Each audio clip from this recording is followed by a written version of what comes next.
I stood at the door, hands still damp from washing his dinner plate, as the laughter inside rolled on without me. The soft glow of the Christmas lights blurred against the frost-tipped glass, warm, inviting, and no longer meant for me. "She's just background noise," he'd said. "My grandson. The boy I once rocked to sleep. The boy I fed when his parents forgot. And now, I was noise. Not a guest. Not even family. Just static fading from a room I built. We're about to begin, but if you'd like, share where you're joining from. It reminds me this story doesn't echo into silence. It lands somewhere real. Drop it in the comments and don't forget to subscribe." Snow drifted in lazy spirals outside Marilyn Booker's wide dining room window, the flakes catching the golden glow from her chandelier. The table was dressed in its holiday best. Crystal water glasses, green linen napkins folded like stars, and a turkey so perfectly bronzed it could have been on a magazine cover. The smell of rosemary and butter clung to the air, mingling with faint piano music from the radio. It should have been a peaceful Christmas dinner. Instead, silence felt one breath away, like a fragile ornament that might crack if someone reached too quickly for it. Marilyn sat at the head of the table, posture straight as ever, her silver hair pinned neatly back. Across from her, Kyle leaned back in his chair, a phone half hidden under the edge of his plate. The flicker of its screen lit his smirk. "Grandma's just background noise," he said loudly, laughing before the words even landed. It took a second for the room to catch up. The radio hummed on, the furnace exhaled, and a fork clinked against a plate. Trish gave a paper-thin laugh, the kind meant to smooth things over. "Oh, Kyle," she said, eyes darting toward her son, "don't start." Wendell stared down at his mashed potatoes, pretending to find something deeply important in them. His hand twitched toward his wineglass, then stopped halfway. The words still hung there, heavy and echoing, like smoke that wouldn't clear. Marilyn placed her fork gently beside her plate. The sound was barely audible, but everyone heard it.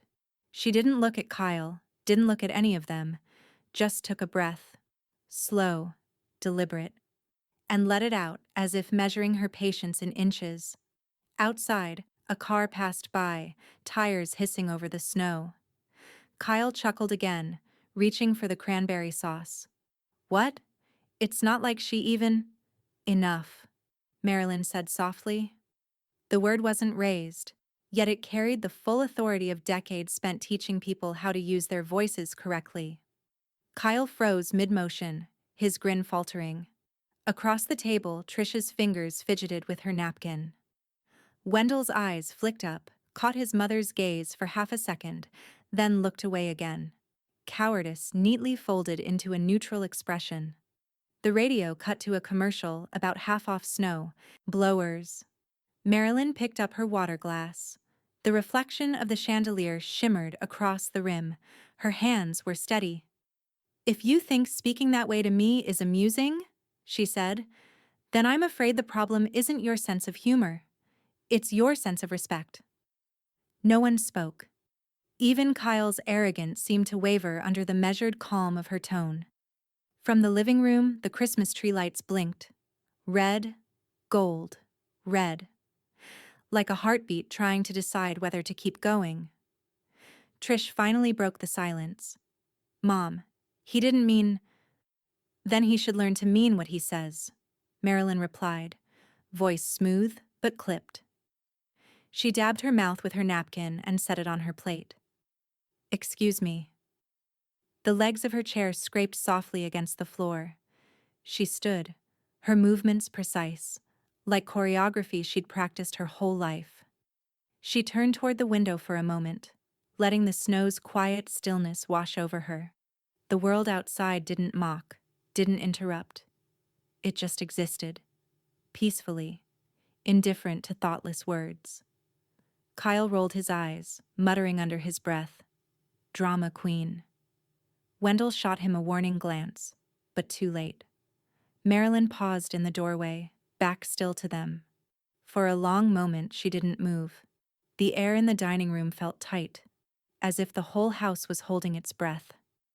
Then she said, still facing the snow, "You may find, Kyle, that the people you treat as background eventually stop letting you stay in their picture." She walked into the kitchen, her soft-soled shoes whispering across the tile. The faint sound of running water followed.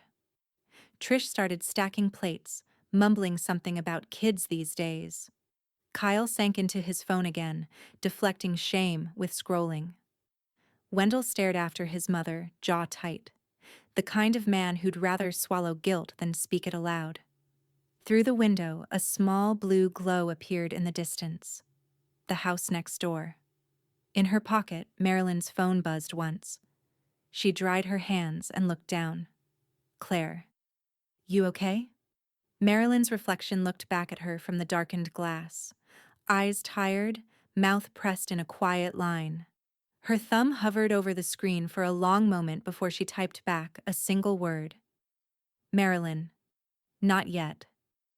She set the phone down beside the sink, watching the snow thicken beyond the frosted window panes. From the other room came a faint burst of laughter. Kyle again, oblivious, invincible. Marilyn turned off the light, leaving the kitchen in shadow. The last thing she saw before stepping away was her own reflection fading into the glass. And for the first time all evening, she realized she looked perfectly calm. The kitchen smelled faintly of lemon soap and roasted garlic. Steam rose in lazy coils from the sink as Marilyn rinsed a plate. Her sleeves rolled halfway up, wrists pale against the water's shimmer. From the dining room, the muffled clatter of forks and half-hearted conversation pressed through the wall like unwanted music. She scrubbed in silence, each motion steady, deliberate, as if control could be reclaimed one dish at a time. The faint jingle of her bracelet kept time with the faucet's rhythm. From the other room, Kyle's voice carried, "Too loud, too casual. Did you hear her? If you think speaking that way to me is amusing..." He pitched his voice high, mocking. "Like we're in etiquette school or something." A laugh, his own, followed, echoing off the dining room's walls. Marilyn froze mid-scrub. Water beaded on her hands. Trish's voice floated in, thin and uneasy. "Kyle, please. Just don't." "Why? She's not even listening," he said. "She stormed off, remember?" Marilyn stared down at the plate in her hand, seeing her reflection distorted across its slick porcelain surface. For a moment, her throat tightened. Not with tears, those would have been easier, but with something sharper, older. A private ache that had been waiting for a reason to speak. She set the plate carefully on the rack and turned off the faucet. The house fell silent again except for the faint hum of the refrigerator. From the corner of her eye, the snow outside thickened, cloaking the street in white. German villages' narrow lanes were nearly buried, porches glowing amber through the storm, like tiny lanterns against the cold. Her phone buzzed once more on the counter. "Claire. Still up?" Marilyn didn't answer yet. She wiped her hands on a towel and looked toward the hallway. Through the archway, she could just see the flicker of the dining room tree lights. Kyle's silhouette slouched on the couch now, his phone in hand, feet propped up on her coffee table. Trish was collecting half-empty glasses, face stiff with embarrassment but no words of correction. Wendell sat beside the tree, pretending to check a football score that wasn't playing tonight. Marilyn took in the sight like someone studying a painting she'd once loved but no longer recognized. Then, a knock at the side door. 3 quick raps. She opened it to find Claire Jefferson wrapped in her camel coat, cheeks flushed from the cold, a casserole dish wrapped in foil pressed against her gloves. "I brought cobbler," Claire said, her breath visible in the air. "You left me hanging for dessert." Marilyn blinked, the faintest relief breaking through the stillness. "You didn't have to come out in this weather." "I figured you'd say that," Claire replied, stepping in and stamping snow from her boots. And yet, here I am. You look like you could use something warm. The smell of baked apples and cinnamon filled the kitchen, a comforting contrast to the sterile lemon and leftover turkey. Claire's eyes scanned Marilyn's face, the composed expression, the steadiness that didn't quite hide the exhaustion. He said something stupid again, didn't he? Marilyn didn't answer at first. Instead, she set down a dish towel, walked to the small table by the window, and sat. Her reflection in the glass had lost its tremor. The calm now looked like armor. "I've spent my whole life teaching people how to find their voices," she said slowly. "Seems ironic, doesn't it? Mine's the one they stopped hearing." Claire leaned against the counter, folding her arms. "Then maybe it's time you reminded them who taught them to listen." Marilyn looked up. Her eyes, soft but deliberate, held the stillness of someone who'd crossed a quiet internal line. She reached for her phone, thumb hovering over Mel Grant's number. Then she paused and looked back at Claire. "I think I'm ready." Claire didn't ask what that meant. She didn't need to. The air in the kitchen shifted, the kind of charged silence that comes right before a storm clears the sky. From the living room came Kyle's voice again, half shouting at a video on his phone, oblivious. Marilyn stood, her composure unbroken. "Leave the cobbler," she said gently. "We'll have it tomorrow." Claire studied her for a long moment, then nodded. "I'll keep my phone on." When the door closed behind her friend, Marilyn lingered by the window.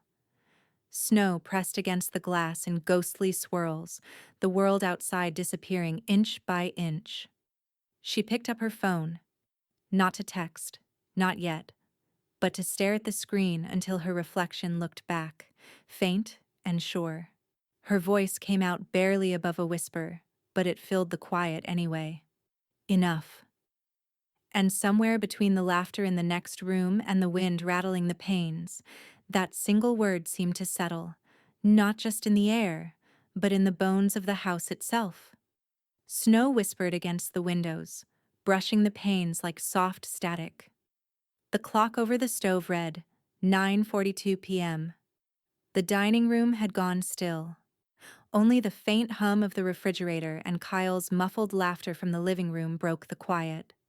Marilyn slipped her phone from the counter, moved toward the back door, and opened it just wide enough to let in a rush of frigid air.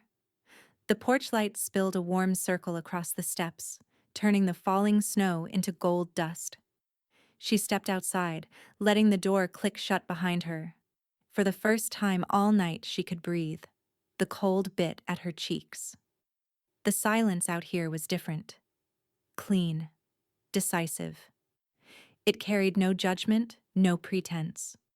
Only the sound of snow settling on the wood railing, the creak of the old porch beneath her slippers. She scrolled to Mel Grant, her attorney and friend for nearly 20 years, and hit call. It rang twice. "Marilyn?" His voice was deep, calm, the kind that could talk someone through a storm. "Everything all right?" She hesitated a moment, watching the faint glow of the neighbors' Christmas lights through the trees. "It will be," she said evenly.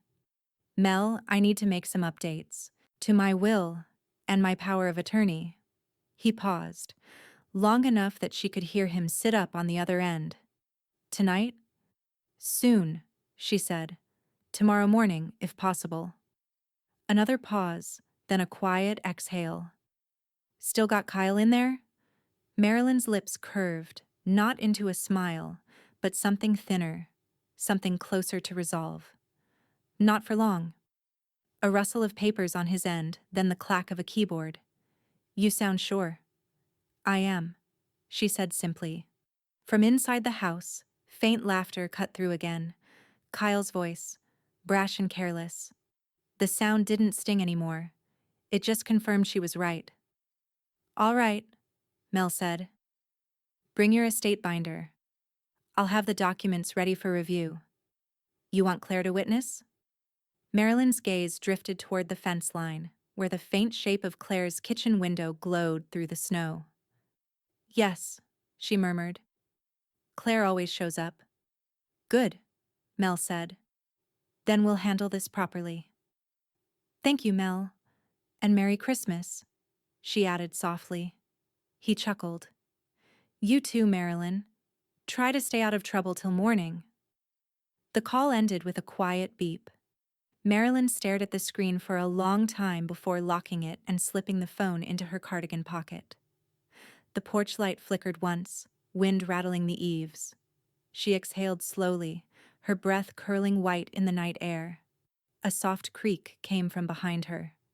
She turned to see Claire pushing open the door, wearing her robe under a winter coat, holding 2 mugs of tea. Steam swirled upward in the porch light. Thought you might need this, Claire said, handing her 1 mug. The ceramic was warm against Marilyn's cold fingers.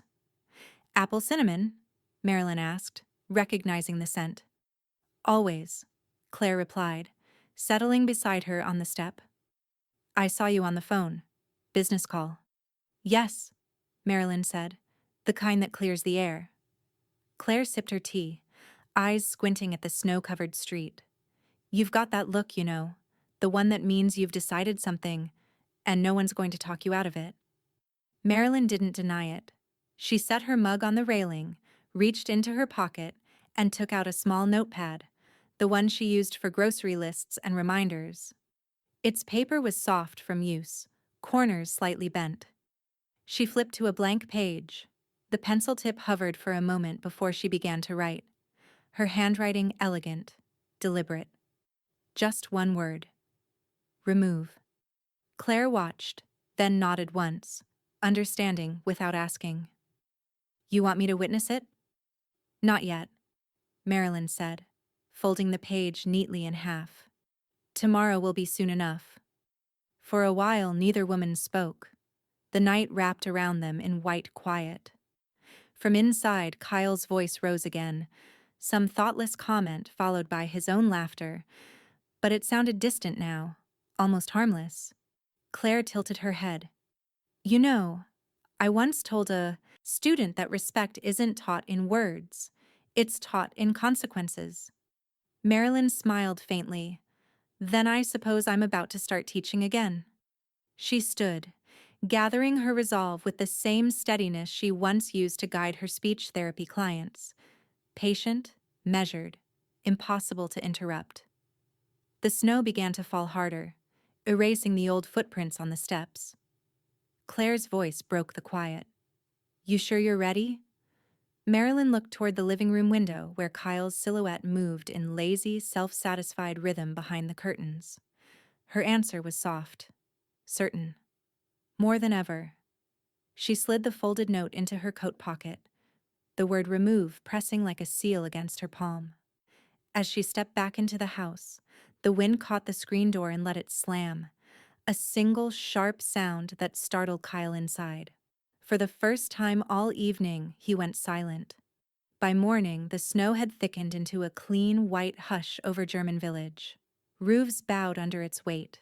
Mailboxes looked like small mounds of icing, and the streets were lined with cars still wearing last night's frost. Inside Marilyn's kitchen, the world smelled of brewed coffee and quiet resolve. She'd been up since dawn. The dining table, once set for Christmas, was now covered with a spread of legal folders, envelopes, and the deep green leather binder Mel had given her years ago. Estate. Booker, M.E., was embossed in gold on the cover. Claire sat across from her, hair pulled into a practical bun, reading glasses perched on her nose. She poured 2 cups of coffee from the French press and pushed one across the table. You sure you want to do this before breakfast? Marilyn opened the binder to the section marked Beneficiaries. It won't sit right until it's done. The pages smelled faintly of paper dust and lemon cleaner. Years of revisions and neatly clipped updates lay in tidy order. Birth certificates, bank account designations, even the handwritten notes Mel had encouraged her to include for context. She flipped to the second tab, Health Directives. Kyle's name sat there in crisp black ink beside the words, Emergency Contact. For a moment, she stared at the line, her expression unreadable. Then she uncapped her pen and drew a slow, deliberate line through his name. The ink cut through the paper like a small act of justice. Claire watched quietly, hands folded around her mug. "He used to be your first call," she said. "When you broke your wrist, it was Kyle who drove you home from the clinic, wasn't it?" Marilyn nodded once, still writing. "Yes. He was kinder then. Or maybe I mistook convenience for kindness." She turned the page. The beneficiary summary listed 3 names: Wendell, Trish, and Kyle. She circled Wendell's, underlined her daughter-in-law's with a faint sigh, then drew a clean, straight stroke through her grandson's. The sound of pen against paper was almost surgical. "I won't have my life's work fall into the hands of someone who laughs at me for existing in it," she said. Claire took a sip of coffee. "Can't argue with that." Marilyn paused, tapping her pen against the edge of the binder. "Mel will need this updated version to prep the formal revision, but I want to make something clear before we even meet." She reached for a yellow legal pad and began to write in her steady cursive. "No entry without written permission." Claire's brow rose slightly. "You mean for the house?" "For everything," Marilyn replied. "He's not to come here uninvited. Not the home, not the garden, not even the mailbox. This place used to feel safe." Claire set her mug down with a soft clink. "Do you want to block him physically too? Locks? Access codes? That sort of thing?" Marilyn didn't look up. Her pen kept moving. "Let's prepare it all." The clock above the stove ticked, measuring the silence between them. Outside, a delivery truck idled at the corner before moving on, its tire tracks carving temporary lines through the snow. Claire leaned back in her chair. "He's going to be furious when he finds out." "I imagine he will," Marilyn said, placing the capped pen beside her binder. "But fury isn't a language I'm fluent in. I prefer documentation." That drew a small chuckle from Claire. "You and your paperwork." "It's cleaner than confrontation," Marilyn said, finally meeting her friend's eyes. "And far more permanent." She rose and walked to the window. The morning light was cold and silver, glinting off icicles hanging from the eaves. Her reflection floated in the glass, composed, small, but solid. In the faint distance, she could see Kyle's car still parked in front of the house, dusted in snow, his sleeping figure probably inside after another night of scrolling, oblivious. She let out a slow breath. "He doesn't even know he's already out," she murmured. Claire joined her by the window, following her gaze. "What are you going to tell him?" "Nothing," Marilyn said. "Let the silence do the talking." She returned to the table, gathered the binder, and slid the legal pad inside the front flap. Her handwriting glimmered faintly through the paper. "No entry without written permission." Claire picked up her scarf and wrapped it snugly around her neck. "I'll call the locksmith I used last year. Quiet guy. Discreet." Marilyn nodded. "Do it." When Claire left, Marilyn stayed seated at the table, her fingers resting lightly on the binder's cover. Outside, the snow began again, soft, relentless. She flipped one last time to the page with Kyle's name, the single strike-through cutting cleanly through the middle of his life in hers. She drew another line, darker this time, until the paper nearly tore. In the distance, Kyle's car engine sputtered to life, exhaust curling into the gray air. Marilyn watched it through the frosted window, her expression unreadable.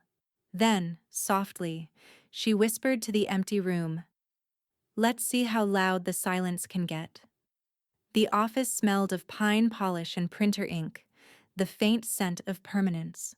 A small tabletop tree blinked with soft white lights near the window, its ornaments reflecting the gray winter outside.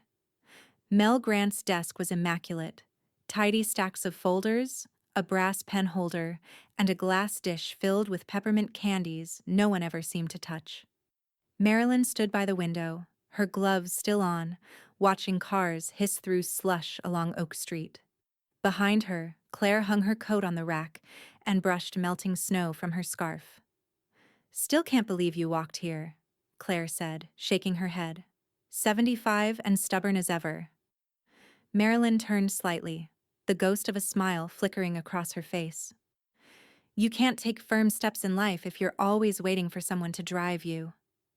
Mel looked up from his paperwork, grinning as he adjusted his reading glasses.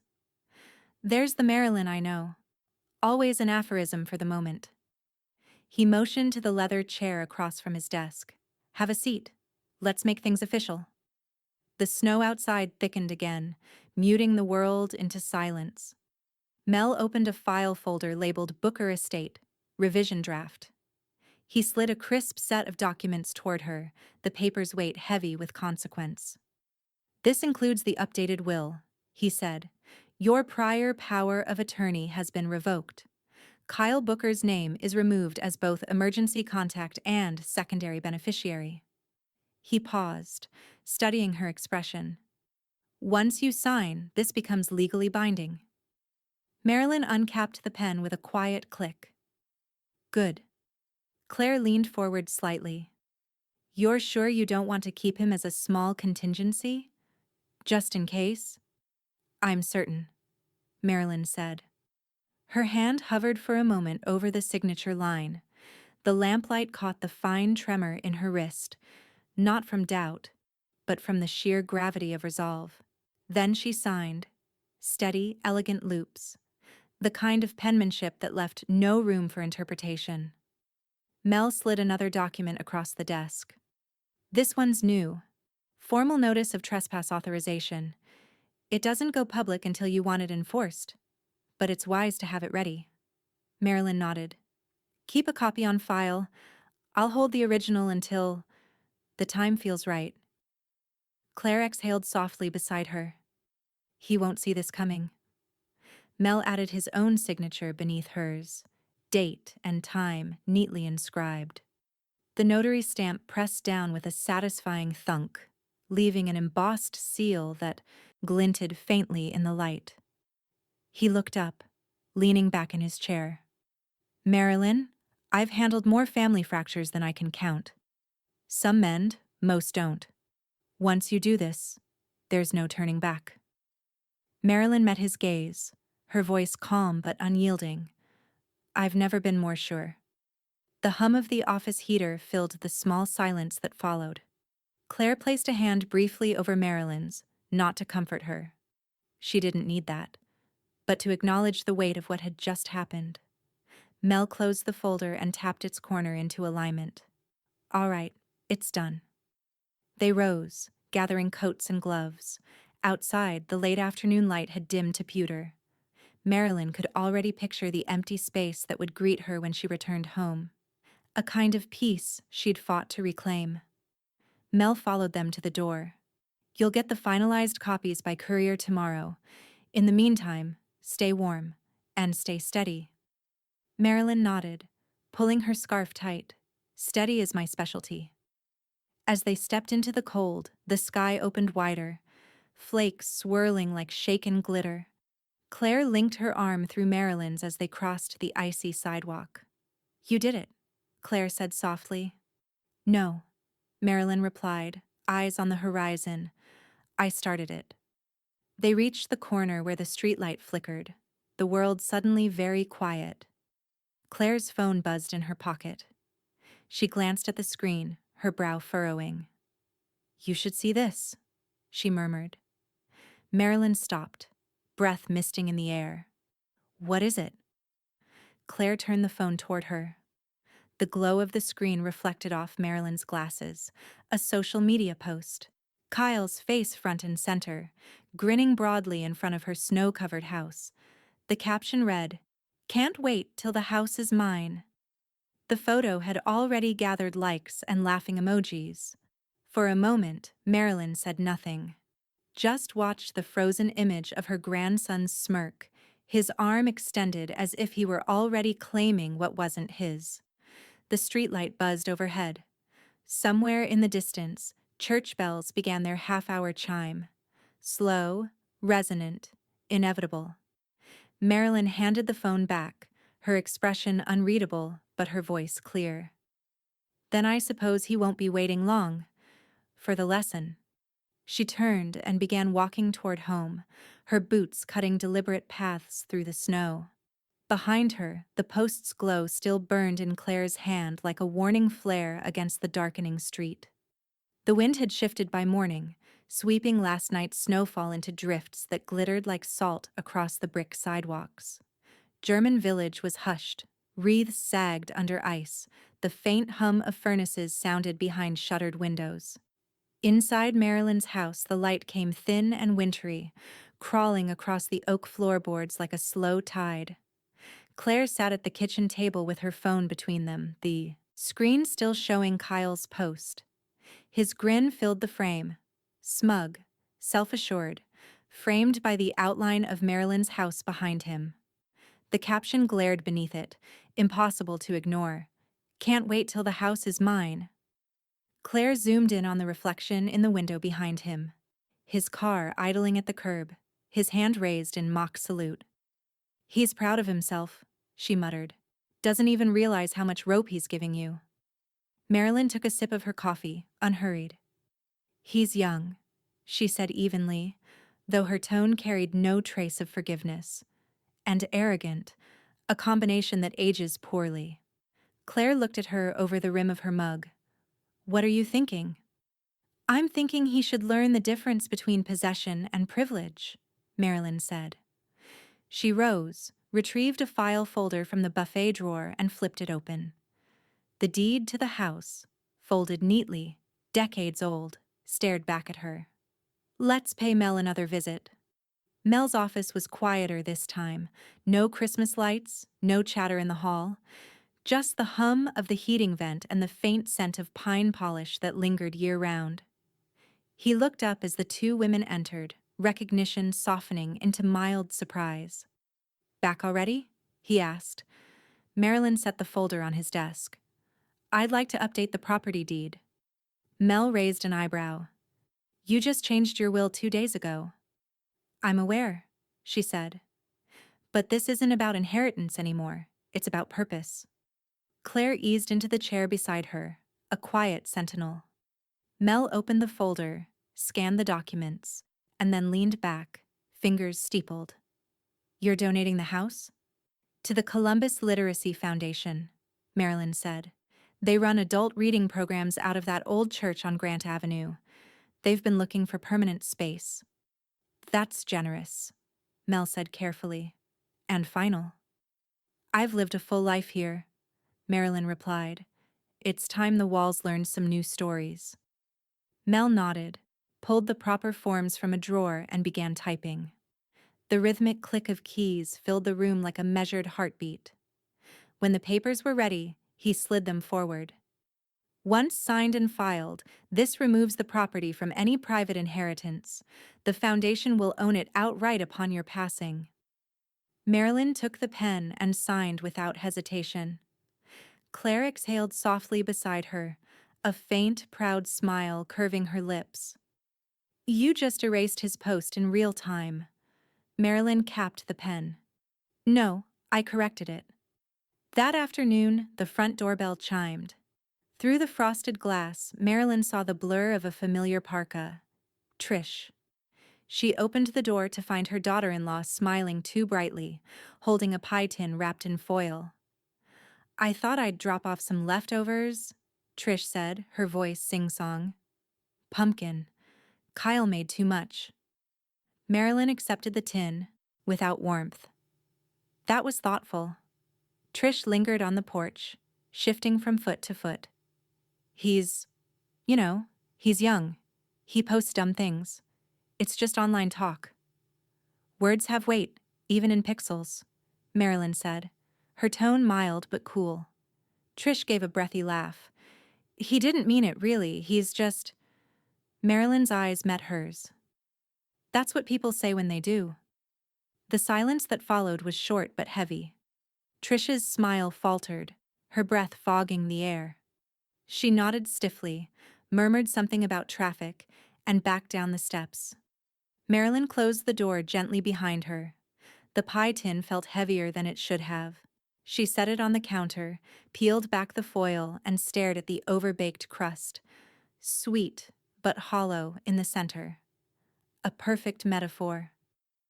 As twilight fell, the house settled around her with the deep sighs of old wood and wind. She sat by the fireplace with a blanket over her lap, the deed transfer copy resting on the side table. Her phone buzzed. Wendell's name glowed on the screen. She let it ring twice before answering. "Mom?" he began, voice low and uncertain. "Trish told me you're upset. Kyle didn't mean that post. You know how things spread online." Marilyn's gaze stayed on the flames. "He took a picture of my house, Wendell. Posted it like it was already his. He doesn't think, okay? He's—" "Exactly," she said, cutting him off. Her voice softened, but only slightly. "And that's what happens when no one teaches him to." He sighed. "You're really not going to let this go, are you?" Marilyn leaned forward, her reflection flickering in the firelight, calm, centered, resolute. "I let go of plenty, but not this." There was a pause. Then, quietly, she added, "You might want to tell him to stop making promises about things that no longer belong to him." Before Wendell could respond, she ended the call. Outside, the snow had begun again, thick, heavy flakes that fell in slow motion. Marilyn rose, crossed to the window, and looked out at the porch light glowing faintly through the storm. Across the street, a neighbor's wind chime tinkled in the cold wind, a brittle melody. On the counter behind her, the pie sat untouched, a small monument to pretense. She picked up her mug, now cold, and whispered to the quiet house, "Let's see how it feels to be uninvited." Her reflection in the glass didn't smile, but her eyes, steady and alive, caught the faintest spark of satisfaction. The locksmith arrived just after sunrise, his breath a pale cloud in the frozen air. The metallic click of tools echoed down Marilyn's front porch, steady and deliberate, as if the house itself was exhaling the last of its vulnerability. Marilyn stood just inside the doorway, wrapped in a wool cardigan, her posture dignified and precise. The locksmith, a soft-spoken man with red cheeks and salt and pepper, stubble, worked quickly, respectful of her silence. "Deadbolt's in good shape," he said, holding up the old brass cylinder. "But this? Worn. Probably been here 30 years. 42, Marilyn corrected, faint amusement flickering in her eyes. "It's time." He smiled faintly, replaced the cylinder with a clean brushed steel one, and handed her a small envelope of new keys. "You're all set, ma'am. New pins, fresh key pattern. No duplicates." Marilyn took them, the cold metal pressing into her palm like certainty. "Perfect." Claire arrived just as the locksmith's van pulled away. Her coat was dusted with snow, her gloved hands clutching 2 steaming cups of coffee. "I saw the van. You finally did it." Marilyn locked the door behind her and pocketed the keys. "No more half measures." Claire passed her a cup. "Good, because I've been thinking. You should get one of those smart cameras, the kind that records motion." Marilyn raised a brow. "You don't trust him either?" Claire sipped her coffee. "Let's just say I don't trust people who think consequences expire." Marilyn nodded once. "Order it." They moved through the house together, checking locks on windows, sealing small drafts, marking the thresholds that once welcomed but now warned. In the garage, Marilyn reset the keypad, her fingers slow but sure. When the new code blinked green, she smiled faintly. "That's that." "Front gate next?" Claire asked. Marilyn nodded, leading her through the short path lined with dormant hydrangeas. The wrought iron gate creaked when she pressed the reset button beneath the latch. A new sequence of digits, birth year, reversed, flashed on the small keypad screen. When she was finished, she brushed snow from the gatepost and screwed in a small, simple sign she'd ordered online. The black letters gleamed against the frost. Private residence, no entry without permission. She stepped back, eyeing it critically, then turned to Claire. Readable enough? Perfectly, Claire said. Polite but firm. Very you. The wind cut across the yard, sharp and clean. Marilyn looked back at her house. Its brick walls sturdy, its porch light steady, the windows glowing faintly with morning warmth. For the first time in weeks, it looked like it belonged entirely to her again. Inside, she poured herself another cup of coffee and sat at the table. Her phone vibrated on the counter, a familiar tone, one she used to glance at out of habit. Kyle. The message preview glowed against the dark screen. Hey, Grandma, need to crash at your place this weekend. Roads might get bad. Won't be in the way. Claire, standing by the window, saw the flicker of light on Marilyn's face. He's already trying. Marilyn didn't answer. She read the message once, then again, slower. The choice of words, need to crash, felt casual, entitled, as if boundaries were still a game he believed he could win. She turned the phone face down. You're not going to reply? Claire asked. Marilyn's tone was even. I already have. Claire looked confused for a moment, then followed Marilyn's gaze toward the front door, the new lock glinting faintly in the light. The wind rattled the windows, and the private residence sign outside clanged softly against its screws, a metallic heartbeat. Marilyn rose, walked to her desk by the bay window, and opened her leather-bound notebook. She added a new line beneath the others. Short, neat handwriting. Locks changed. Boundaries set. Waiting for silence to register. The pen hovered for a moment before she added one more word underneath. In deliberate script. Almost. Claire pulled on her gloves. I'll check the camera order tonight. You'll have it installed by the weekend. Marilyn nodded. By then, I expect him to test the door. Claire frowned slightly. And when he does? Marilyn met her gaze, calm as still water. He'll learn what it means to be outside. Her phone buzzed again on the counter. Another message. She didn't look this time. The light blinked once, then went dark. Outside, snow began to fall harder, blanketing the walkway, muffling the world into silence. The camera Claire ordered would arrive soon enough, but tonight, Marilyn already had her own form of surveillance. Instinct, sharpened by betrayal, anchored by proof. She stood by the window long after Claire left, watching the driveway fill with white.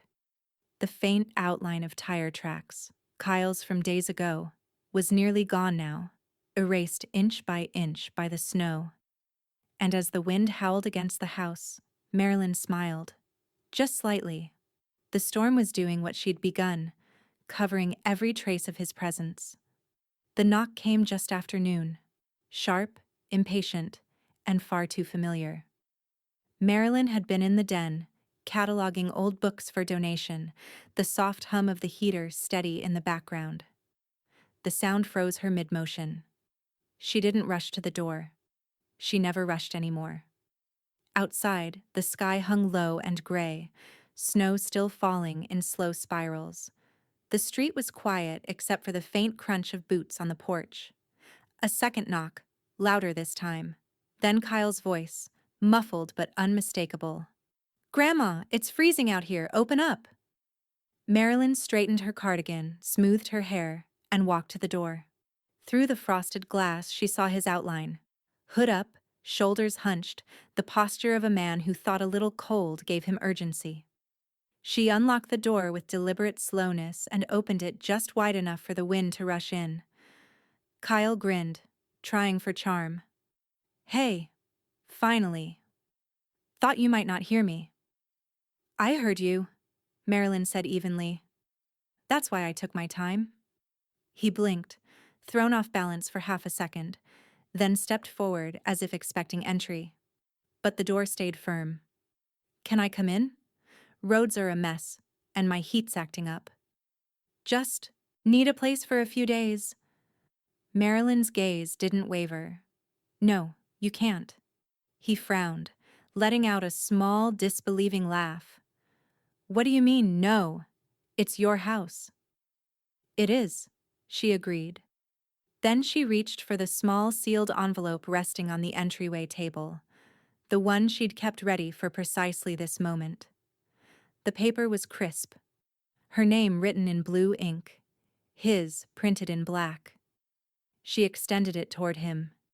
He took it automatically, the confusion already forming between his brows. What's this? Something you should read before assuming what's yours, she said. Kyle tore it open, his gloved fingers clumsy against the envelope. As his eyes scanned the top line, notice of trespass restriction, his smirk faltered. You've got to be kidding me, he said, looking up sharply. You're serious?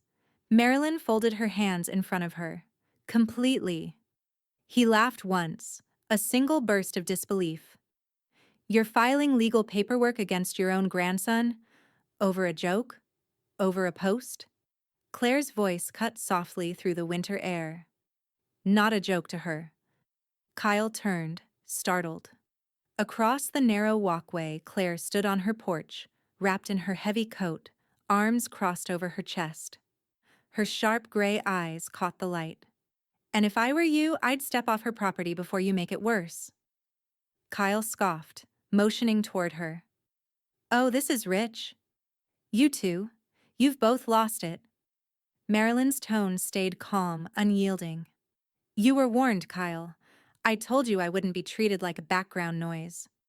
That's what this is about? He snapped, his voice rising. One stupid dinner. One. It was never about one dinner, she interrupted. It's about every time you decided your comfort mattered more than my dignity. He shook his head, the color rising in his face. This is crazy. You can't just... I can, she said quietly. And I have. For a moment, the world around them seemed suspended. The falling snow, the faint hum of a passing car, even Claire's steady breath in the cold. Then Kyle crumpled the notice in his hand and shoved it into his pocket. You know what? Fine. You want to play hardball? Don't expect me to care when people start talking about how you turned on your own family. Marilyn's expression didn't shift. People already talk. I've simply decided to give them something worth discussing. He stared at her, caught between anger and disbelief, then finally huffed a bitter laugh. You've changed? No, she said softly. I just stopped apologizing. He turned abruptly, trudging down the steps. The snow crunched under his boots, the sound harsh and uneven. When he reached his car, he yanked the door open so hard the hinge groaned. Across the street, Claire's arms stayed folded. Don't forget to close the gate behind you, she called, her voice as dry as the winter wind. Kyle slammed the car door instead. The engine roared to life, exhaust spilling into the still air. He reversed too quickly, fishtailing slightly on the slick street before speeding off, tires spitting slush against the curb. The sound faded until only the faint hiss of snowfall remained. Marilyn watched the space where his car had been, the tracks already beginning to fill with white. Then she turned toward Claire. You all right? Her friend asked. Marilyn nodded once. Yes. It's quieter now. Claire stepped closer to the shared property line, her expression softening. You know he's going to test you again. I'm counting on it, Marilyn said. She closed the door gently, turned the deadbolt, and rested her palm against the cool wood for a moment. The sound of the lock sliding home felt like punctuation, an ending and a beginning at once. Outside, the wind rose, scattering the snow into small, swirling ghosts across the porch. Inside, Marilyn stood still, her breathing steady. She could almost hear Kyle's laughter from that dinner echo faintly in memory. And then, at last, it vanished, replaced by silence. Her voice, when she spoke, was barely above a whisper but certain. I told you, Kyle. I'm not background noise. The heater clicked on, and the house exhaled warmth into its new stillness. The following week unfolded like the aftershock of a quiet earthquake. Nothing visibly broken, but everything shifted just enough to feel wrong. Marilyn's phone rang early Monday morning. She recognized Mel's number before she picked up. "You're within your rights," he said without preamble. His voice was calm, the legal equivalent of a steady hand on the shoulder. "If he contacts you again, let me know. Otherwise, ignore the noise." "I'm good at that," Marilyn replied. She sat by the window, the morning light soft against her hands. Outside, the snow had turned gray along the curb, the kind that lingers too long, refusing to melt. But noise has a way of finding new forms. "I'll make sure those forms don't have your name on them," Mel said. "And Marilyn?" "Yes?" He hesitated. "You did the right thing. Some lessons need distance." She looked out at the bare trees bending in the wind. "Distance, I can manage." When she hung up, the silence that followed was the kind she preferred. The earned kind, not the lonely kind. By Thursday, the first knock came. Not at her door.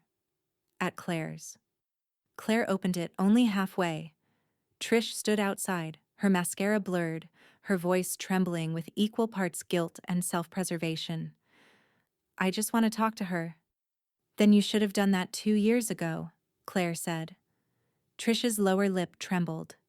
"Kyle's a mess. He thinks she's ruined his life. You have to understand, I don't have to understand anything," Claire said, tone clipped but not cruel. "You raised him, or at least you were supposed to." Tears streaked down Trish's face. "I made mistakes." Claire crossed her arms. "We all do. The difference is, some of us fix them." From behind the lace curtains, Marilyn watched quietly, unseen. She didn't move to the door. She didn't need to. Claire was the kind of ally who handled storms before they reached the porch. When Trish finally turned and walked away, her footsteps sounded like apologies swallowed by snow. That afternoon, Marilyn climbed into the attic. Dust danced in the beams of cold sunlight from the small window. She found the old keyboard Kyle had begged for one Christmas, the one she'd saved for months to buy after he'd shown interest in music for precisely 2 weeks. She brushed the keys, the faint electronic hum still, alive when she flipped the switch. A memory flickered. His laughter as he pounded nonsense melodies, her clapping even when it hurt her ears. Now the sound was different, hollow, misplaced. By evening, she'd loaded it into the trunk of her sedan and driven it to the community center on 5th Street. Inside, the teen music program's director, a tall woman with kind eyes and calloused hands, accepted it with gratitude. "You have no idea how many kids come in here dreaming about an instrument they can't afford," the woman said. "Oh, I do," Marilyn replied, handing her the power cord. "Consider it paid forward." When she got home, she stood in the doorway for a long moment, taking in the quiet. Something lighter hovered in the air. A space cleared of old weight. Then she walked to her desk, opened her phone bill, and dialed customer service. "Yes," she said when the representative answered. "I'd like to remove a secondary line from my account." A brief pause, typing, and the faint hum of corporate cheer in the background. "Of course, ma'am. May I ask why?" Marilyn smiled faintly. "Because the person using it forgot who paid for it." By the time she hung up, the number that had once connected her to Kyle was gone. One more cord cut cleanly. That night, Wendell texted. "Wendell, this is harsh, Mom." Marilyn sat by the fire, reading the words twice. She typed slowly, her reply measured but sharp. "Marilyn, so was that dinner." The dots appeared and vanished. No response came. She set the phone aside and leaned back, watching the flames curl and shift. The firelight reflected in the framed photos on the mantel. One of her, Wendell, and a much younger Kyle at a park, his arms slung around her shoulders, both smiling. She didn't look away, but she didn't reach for it either. The photo could stay where it was. A relic, not a promise. Later, she went to her study, pulled out her binder, and flipped to the financial section. Her pen tapped against the page before she circled one small line item she hadn't noticed before. Student loan, cosigner, Booker, M.E. Her lips pressed together. Of course. She picked up the phone again and called Mel. Mel, I think there's one more thing we need to adjust, she said. He didn't ask for details. Send me the documents. I will, she said. And Mel? Yes? This one's personal. Hours later, as the snow began to fall again, Marilyn stood by the window, watching it coat the world in silence. Across the street, Claire's light was still on. Marilyn thought of the loan papers, the cosigner status, the years of quietly bailing Kyle out without him ever realizing what that cost her. In money? Yes, but more in patience. Now it would end. She closed the curtains, her voice a whisper only the house could hear. Let him earn something for once. The snow thickened, muffling the night completely. And in the quiet, Marilyn finally smiled. By the next morning, the snow had turned to sleet, thin, steady needles tapping against the windows. Marilyn sat at her desk with her reading glasses perched low on her nose, a fresh cup of black coffee steaming beside her. The house was still.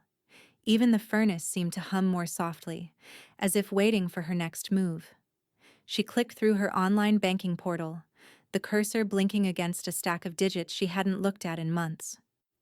The student loan account appeared halfway down the screen, small but stubborn. Borrower, Kyle Booker. Cosigner, Marilyn E. Booker. Her jaw tightened. Not anymore, she murmured. She dialed the number Mel had given her the night before. The line rang twice before a polite, practiced voice answered. First National Education Services, this is Angela. How may I help you today? I'd like to revoke my cosigner status on a student loan account, Marilyn said evenly. Angela hesitated. Of course, ma'am. I'll need to verify some details. May I ask why you're requesting revocation? Marilyn smiled faintly. Because the education wasn't mutual. The rep laughed softly, mistaking the dryness in her tone for humor. Understood, ma'am. I'll email the formal revocation documents to your registered address. Once signed and notarized, we can process the removal within 48 hours. But there it was. Always a but. You should be aware that if the primary borrower has missed any payments, the loan will immediately enter default upon removal of your name. Marilyn's gaze flicked toward the ledger open beside her. Then I suppose we'll find out if my generosity was the only thing holding it up. By evening, the documents were printed, signed, and scanned back. Efficient, final. The following week, an email arrived. Subject, loan account status, default notice. Marilyn opened it without hesitation. The words were clinical, the tone detached. Missed payments, insufficient funds, pending collections. Her liability, null. She leaned back in her chair, exhaling through her nose. So, it was my credit after all. Claire stopped by that afternoon, snow dusting her hat. She carried a grocery bag in one hand and a smirk in the other. You look lighter, she said, setting down a container of soup. I just ended a very one-sided partnership, Marilyn replied. Claire raised an eyebrow. Banking or family? Both, apparently. They settled at the table. Claire ladled soup into bowls while Marilyn handed her the printed email. Claire scanned the first few lines, her expression shifting from amusement to quiet awe. Well, she said finally, tapping the page. Looks like you were the real credit score. Marilyn's lips curved. He'll learn how expensive arrogance can be. Maybe he'll finally read the fine print. He never did like reading, Marilyn said. That's about to change. Later that week, She visited the Columbus Literacy Foundation office, the same nonprofit now holding her home in trust. The building smelled of paper, pencils, and the faint sweetness of crayons. A group of children sat in a semicircle on the carpet, tracing words on large cards while a young volunteer read aloud. "Would you like to observe or participate?" the coordinator asked. Marilyn smiled. "Participate, please." Within minutes, she was kneeling beside a boy struggling with a word that twisted his tongue. "Courage," she said gently, pronouncing each syllable. "It means doing the right thing even when it's hard." The boy grinned, repeating it slowly.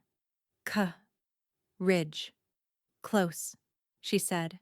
"Keep trying. You'll get there." When he did, his face lit up, and something in her chest eased for the first time in weeks.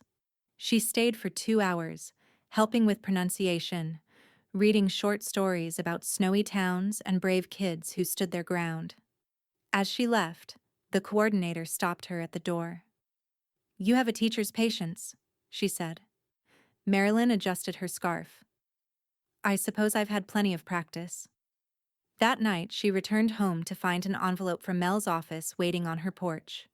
Inside were the finalized trust documents, confirmation that the house, upon her passing, would transfer fully to the foundation. Mel's note was brief, handwritten on firm stationery. "It's official. The house, the assets, and the legacy are protected. Kyle has no legal claim." "Congratulations, Marilyn. You've tied every loose end." She traced her finger along the embossed letterhead, the satisfaction quiet but deep. Outside, the sleet had turned back to snow. The house creaked in the cold, but the sound felt like approval, a structure settling into its new purpose. She poured herself a cup of tea, carried it to the window, and looked out at the dark street. The porch light cast a warm cone over the front walk, glinting off the private residence sign. For the first time, she noticed something new. Her reflection in the glass no longer looked weary. Her phone buzzed on the counter. A new message from an unknown number. "You ruined my life. Hope you're happy." Marilyn didn't reply. She deleted it, closed the phone, and whispered to the empty room, "I didn't ruin it, Kyle. I just stopped funding it." The snow outside thickened again, wrapping the house in perfect, peaceful silence. The first voicemail came before sunrise. The phone buzzed against the nightstand, pulling Marilyn from the shallow edge of sleep. She didn't answer. The red light blinked until it stopped. When she finally picked up the phone, there was only one notification. One new voicemail. She pressed play, and Kyle's voice flooded the room. Hoarse, frantic, still coated in self-importance. "Grandma, look. This is ridiculous. The bank froze my account. My credit's shot. I need you to call them and—" She stopped the message. Halfway through. The sound of his voice was less painful than it was tedious. The same rhythm of excuses, panic laced with entitlement. She tapped delete without hesitation. The silence that followed was more restful than sleep. Downstairs, she found Claire already in the kitchen, wrapped in a shawl, kettle whistling softly on the stove. "Couldn't sleep either?" Claire asked. Marilyn shook her head. "Seems the past keeps trying to call back." "Then stop picking up," Claire said, pouring tea into 2 cups. She turned up the gas fire in the living room until the room flickered with amber light. The scent of mint and lemon filled the space. "He'll learn faster when no one's there to soften the landing." Marilyn took her tea and settled into the armchair nearest the fire. "You'd think silence would discourage him," she said. "But he's persistent." "That's not persistence," Claire replied. "That's desperation pretending it's still in control." Outside, wind pressed against the windows, carrying with it the sharp whistle of snow flurries against glass. Marilyn glanced at her tablet on the side table. The email notifications glowed like small, unwanted beacons. "Trish Booker, 5 unread." She sighed, clicked one open.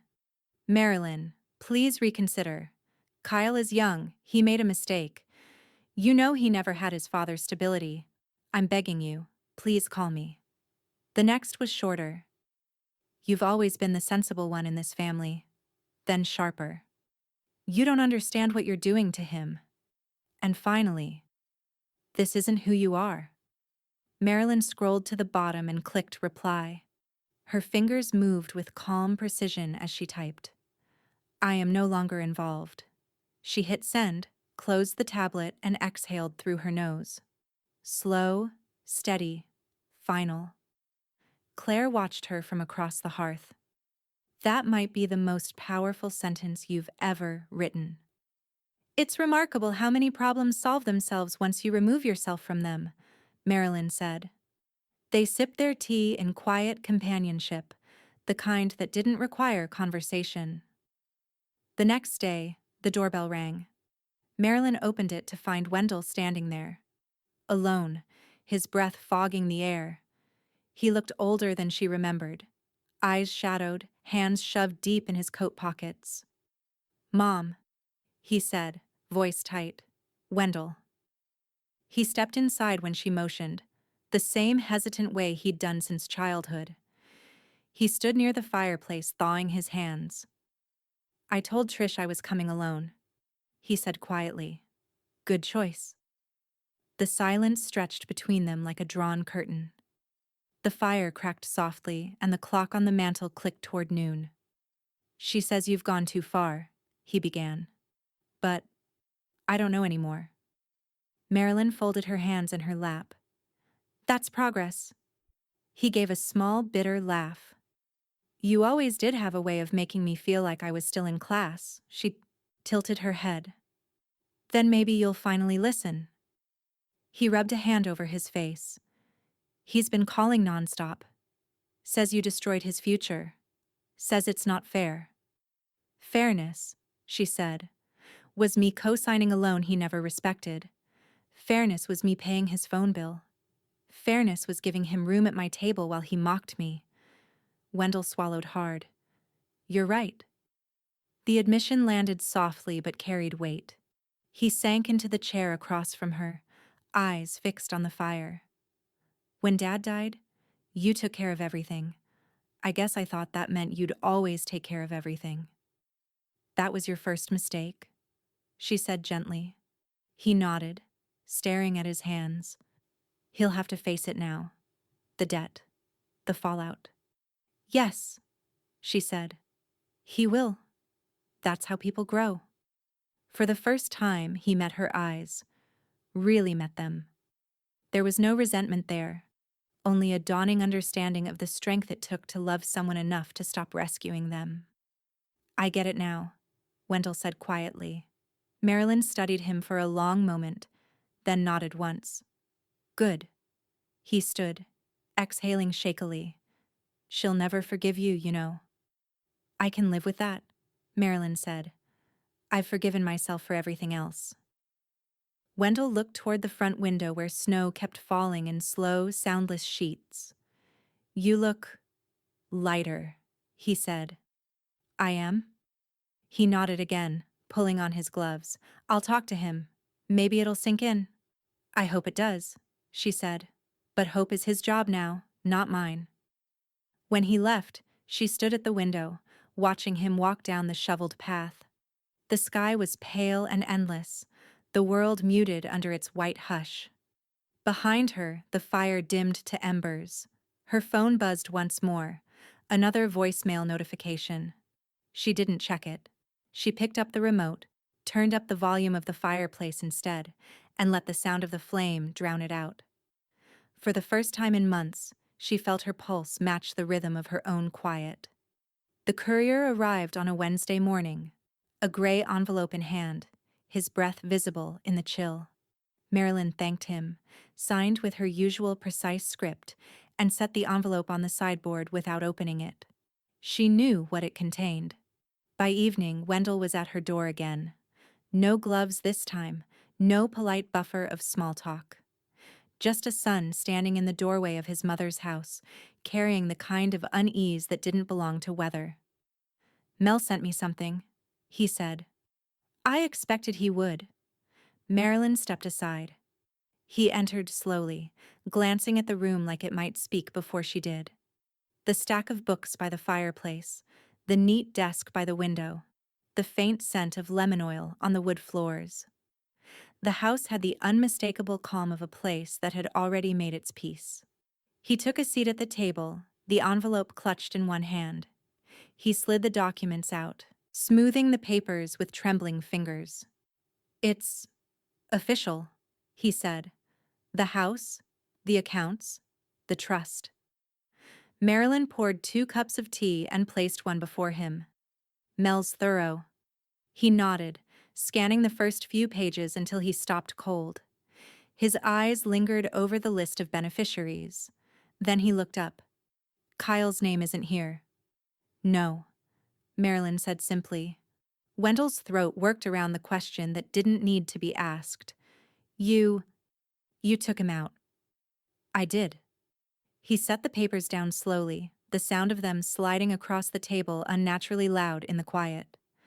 But I'm still listed. Yes. He let out a low, uneasy laugh. I don't understand. You cut him off, but not me? Marilyn stirred her tea once, twice, the spoon chiming against the cup. Because you raised him, she said evenly. And that's your responsibility to carry, not mine anymore. Wendell looked at her, the words sinking in like stones in deep water. You think I failed him? I think you deferred to convenience, she replied. You confused peace with avoidance. That's not failure. It's something quieter and worse. For a long time neither spoke. The clock ticked, the fire hummed faintly, and outside, the snow fell in soft spirals under the porch light. Then Claire appeared in the open doorway between the kitchen and living room, a dish towel in her hand. She'd been there most of the evening, helping tidy the attic, but the sound of their voices had drawn her back. Wendell, she said gently, you still have time to do it right. He turned toward her, surprised by the gentleness in her tone. You make it sound simple. It isn't, she said, leaning against the doorframe. But it's doable, and from what I've seen, you're still learning. Her gaze softened, but her words didn't falter. Your mother isn't punishing you. She's just done parenting you through your parenting. Wendell looked down at the papers again, at his mother's looping signature near the bottom, the ink dark and deliberate. He won't understand this, he murmured. He doesn't have to, Marilyn said. Understanding comes after consequence. Her tone wasn't cruel. It was the voice of a woman who'd spent her life teaching others how to speak clearly, and now, at last, was applying the lesson to herself. Wendell's eyes glistened, not from anger but something closer to shame. You were right, he said. All of it. About Trish. About him. About me avoiding hard things. Marilyn didn't answer. She simply met his gaze, the kind of steady silence that did the work words never could. He swallowed hard, voice cracking slightly. I'm sorry, Mom. Still, she said nothing. She only nodded once, small, dignified, final. He waited. Maybe for a reprieve, maybe for her to soften, but it didn't come. The silence between them wasn't punishment. It was truth. Wendell gathered the papers, folded them back into the envelope, and stood. The chair legs scraped softly against the wood floor. At the doorway, he turned back. You really aren't leaving anything for him? Marilyn shook her head. Only memory. And even that, I've downsized. His lips parted, as if to argue, but he stopped. The realization had already bloomed. There was nothing to contest. He nodded once, quietly, and left. Through the window, she watched him walk to his car, envelope tucked beneath his arm. Snow dusted his shoulders, collecting on the dark fabric of his coat. He paused halfway down the walk, looking back at the house, but she didn't move. Claire joined her at the window. You did what had to be done. she said softly. I did what was overdue. They watched the headlights disappear into the pale storm. Inside, the tea had gone cold, but Marilyn didn't mind. The papers on the table were proof that for the first time in years, everything was exactly where it belonged. Still, as she turned toward the fire, a small flicker of something, not regret, but reckoning, passed through her. She whispered mostly to herself, "He'll have to find his own warmth now." Outside, the wind rose, carrying snow in long, sweeping gusts that erased Wendell's footprints before he even reached the end of the street. The chime came from the Ring camera app just after midnight, a muted ding that cut through the hum of the heater. Marilyn was awake already, half reading by the fire, her glasses resting low on her nose. The sound drew her eyes toward her phone, glowing faintly on the end table. A notification pulsed on the screen. Motion detected. Front door, 12:03 a.m. She tapped the alert. The video played in the dim blue light of the living room. Kyle. He was bundled in a hooded sweatshirt, hands jammed in his pockets, breath fogging the lens as he hovered near the porch. His head darted left, then right. When he leaned toward the doorknob, the camera's infrared light caught his face. Pale, hollow-eyed, something between anger and desperation. He jiggled the handle once, then again. The lock held. When he finally pulled back, muttering something the mic didn't fully catch, he turned toward the camera, face illuminated in eerie clarity. His lips formed a single word before he stepped off the porch. Please. Marilyn sat perfectly still, no panic, just an old, bone-deep disappointment, the kind that no longer surprised her. She reached for her phone and hit save clip. By morning, she was at Mel Grant's office again, the leather-bound binder tucked beneath her arm like a weapon disguised as paperwork. Snow still dusted her shoulders when she stepped inside. Mel looked up from his desk, brow furrowing. You came early. That usually means trouble. Not trouble, she said, taking the chair opposite him. Proof. She placed the phone on his desk and tapped the screen. The video played in silence for 10 long seconds. Mel's jaw tightened. He tried to enter, she said flatly. Mel leaned forward, pausing the clip at the frame where Kyle's hand gripped the doorknob. This is enough, he said. You'll need to file an official report. I'll handle the paperwork. I thought you might, she said. He studied her for a moment. You're remarkably calm. Because I've been expecting this. That afternoon, the police cruiser pulled up quietly along the curb outside her house, its tires cracking the thin crust of ice. The officer, a polite man with tired eyes, took her statement from the doorway, while Mel filled out the incident forms beside him.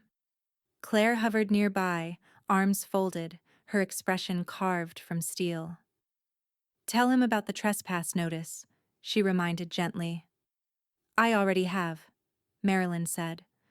The officer nodded. We can issue a written warning immediately. If he steps foot on your property again, it escalates to misdemeanor trespass. The footage gives us grounds. Marilyn inclined her head. Do it. Claire stepped back into the house, retrieving a folder from the kitchen counter. I printed the paperwork again, she said, sliding it onto the table. Just in case the police need a clean copy. Mel gave a low, approving whistle. Claire, you could run your own firm. I prefer being the neighborhood enforcer, she said. Less paperwork, more satisfaction. The officer's radio crackled faintly. He signed off the report and handed Marilyn the top sheet. You'll receive a citation copy by mail. If he contacts you, document everything. We'll keep the footage on record. When he left, the house fell into the familiar hush again, the kind Marilyn had learned to trust. Claire lingered by the window, watching the police car pull away. You'd think shame would have stopped him, she said softly. Shame requires reflection, Marilyn replied. He only sees walls as challenges. 2 hours later, her email pinged. The subject line was short, desperate. Please read. She clicked it open. He's out of control. I give up. Trish. Nothing more. No apology. No explanation. Just surrender typed in, 12-point font. Marilyn closed the email and powered down her computer. The silence that followed wasn't heavy. It was final. She walked to the fireplace, set a record on the old turntable, and lowered the needle. Soft jazz filled the room. Slow, smoky, the kind that wrapped itself around the edges of memory. She sat back in her chair, the glow from the fire painting the room in gold and shadow. Claire peeked in through the open doorway. "You all right?" Marilyn looked up. "Perfectly." Her friend nodded, slipping out quietly. The record turned, crackling between notes, and the fire popped once. Outside, snow tapped against the window like cautious fingers. Then her phone buzzed again.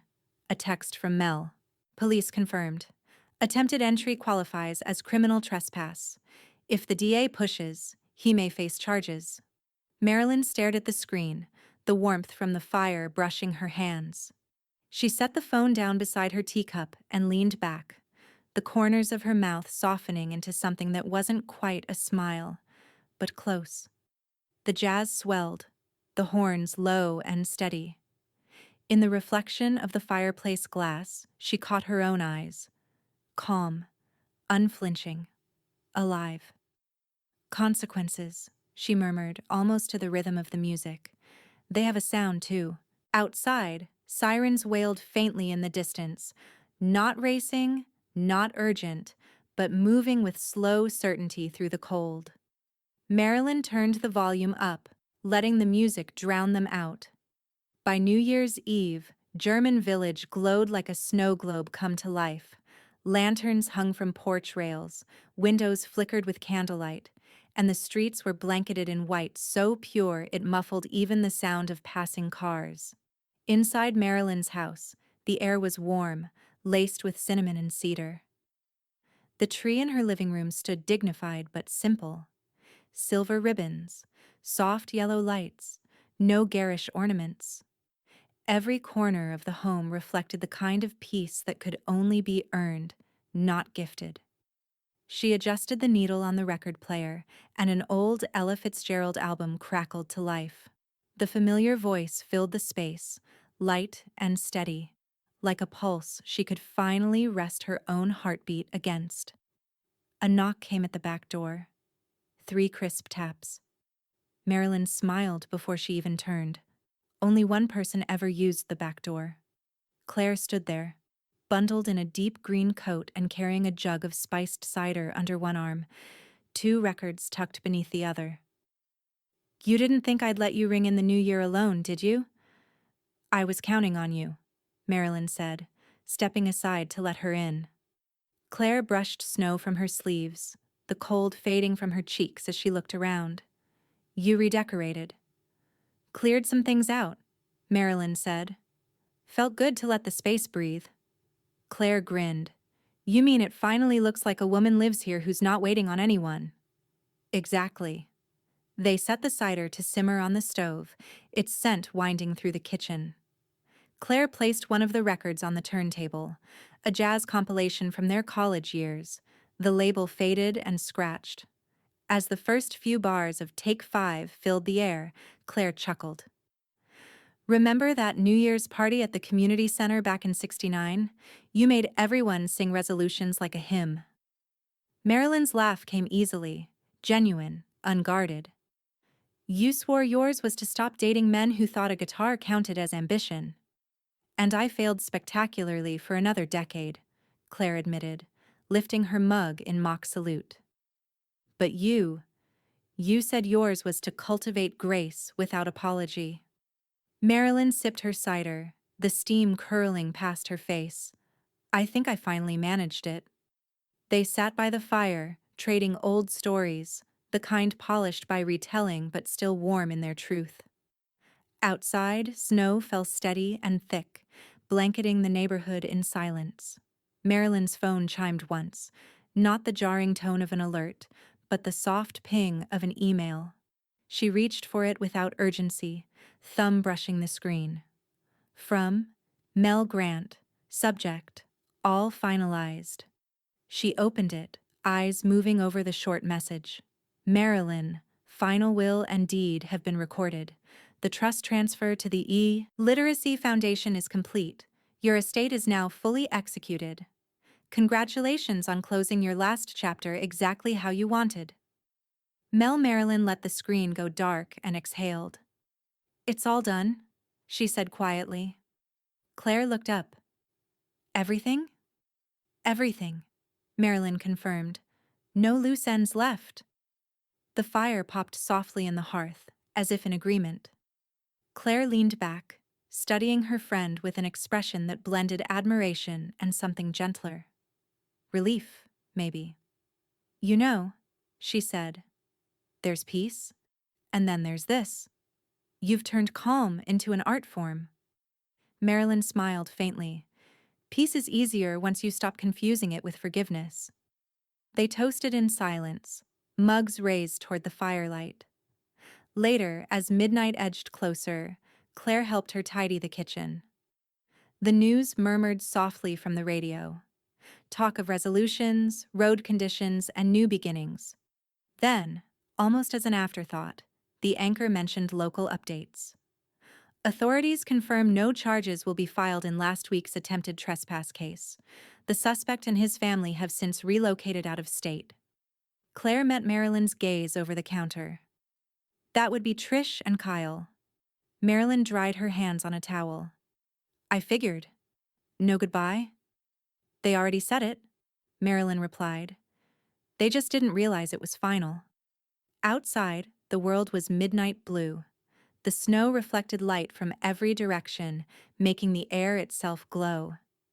Claire topped off their mugs with the last of the cider and switched the record to something slower, a mellow saxophone piece that filled the room like a heartbeat. They settled again by the fire. You ever regret not having a bigger family? Claire asked softly. Marilyn thought for a moment before answering. No, she said. A quiet house isn't empty. It's just honest.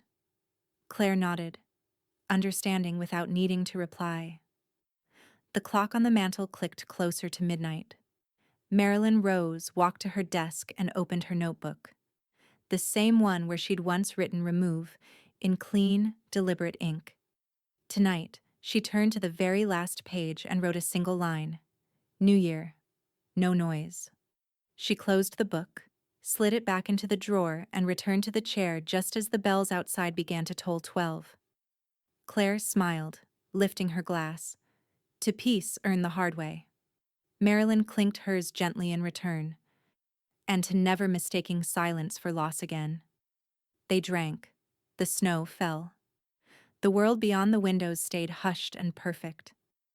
But even as the new year dawned, a small light blinked on the mantel. A new message. Unread. Not from Kyle. Not from Trish. From the Literacy Foundation. Subject. A proposal for a community award in your name. Marilyn's eyes softened. She let the message stay unopened, content just to see it glowing quietly in the dark. The auditorium smelled faintly of polished wood and fresh paint. New beginnings wrapped in the hum of anticipation. Snow flurried outside the tall windows of the Columbus Community Center, gathering along the sills like a soft audience of its own. Marilyn stood behind the podium, one hand resting lightly on the edge. Her notes, typed but barely needed, sat before her, perfectly aligned. The audience, a mix of teachers, volunteers, and students from the Literacy Foundation, waited in expectant hush. Claire sat in the front row, a silk scarf knotted at her throat, her expression a careful blend of pride and disbelief. Beside her, Mel adjusted his glasses, the faintest smile on his face. When the room stilled completely, Marilyn began. Her voice was soft, but it carried. I spent 40 years teaching people how to find their voices, she said, her tone measured, deliberate. But for a long time, I forgot what mine sounded like. A ripple of quiet recognition moved through the room. I used to think silence was peace, she continued. That if I stayed calm, composed, agreeable, things would right themselves. But silence doesn't fix what's broken. It only teaches the wrong people that they can keep breaking it. Her gaze drifted toward the back of the room, toward no one in particular, but somewhere past the years that had taken more of her patience than they'd earned. There comes a moment, she said, when you stop asking to be heard, and start speaking on your own terms. Not loudly, not cruelly, just clearly. She paused, letting the stillness hold the words. Dignity isn't given, it's kept. And when someone mistakes your quiet for weakness, well, she smiled faintly, that's their education to pay for, not yours. A few people chuckled softly. The rest simply listened. Really listened. The way she'd taught countless children to do, syllable by syllable, heart by heart. Marilyn glanced down at her notes, then closed them. This foundation reminds me that voices, no matter how small or late, still matter. Every story told, every word learned, they build something no one can trespass against. The audience began to applaud, gentle at first, then growing, filling the room with warmth that felt earned, not offered.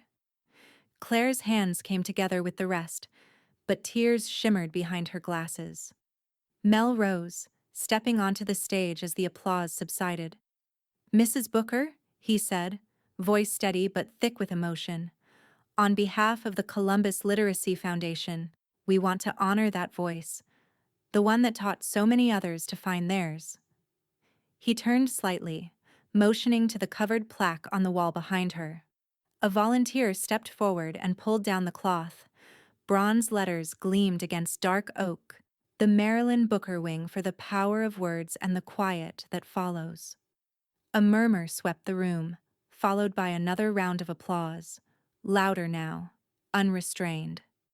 Claire stood first, clapping through the blur of tears, her voice breaking through softly. About damn time.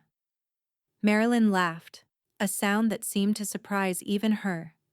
When the event ended, she lingered near the back of the room, shaking hands, accepting thanks. The volunteers loaded boxes of books onto carts for the new reading wing, and children darted between tables, their laughter spilling like music. By the time she stepped outside, twilight had deepened over Columbus. The air was crisp, the snow falling in delicate, soundless flakes. Her driver waited by the curb, but she waved him off. The walk wasn't long, and she preferred the quiet.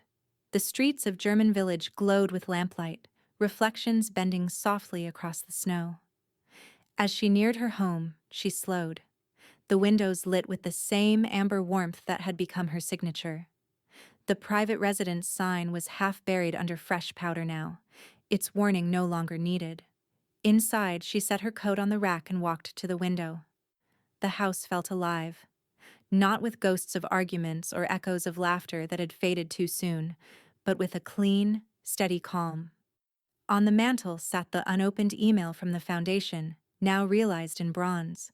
Her legacy wasn't about revenge anymore, it was about authorship, of her choices, her quiet, her peace. She turned off the lamp and crossed to the front door, the sound of soft jazz from her record player weaving through the air. At the threshold, she paused, glancing once more out at the snow-covered street. The same world that had once held her silence now seemed to listen.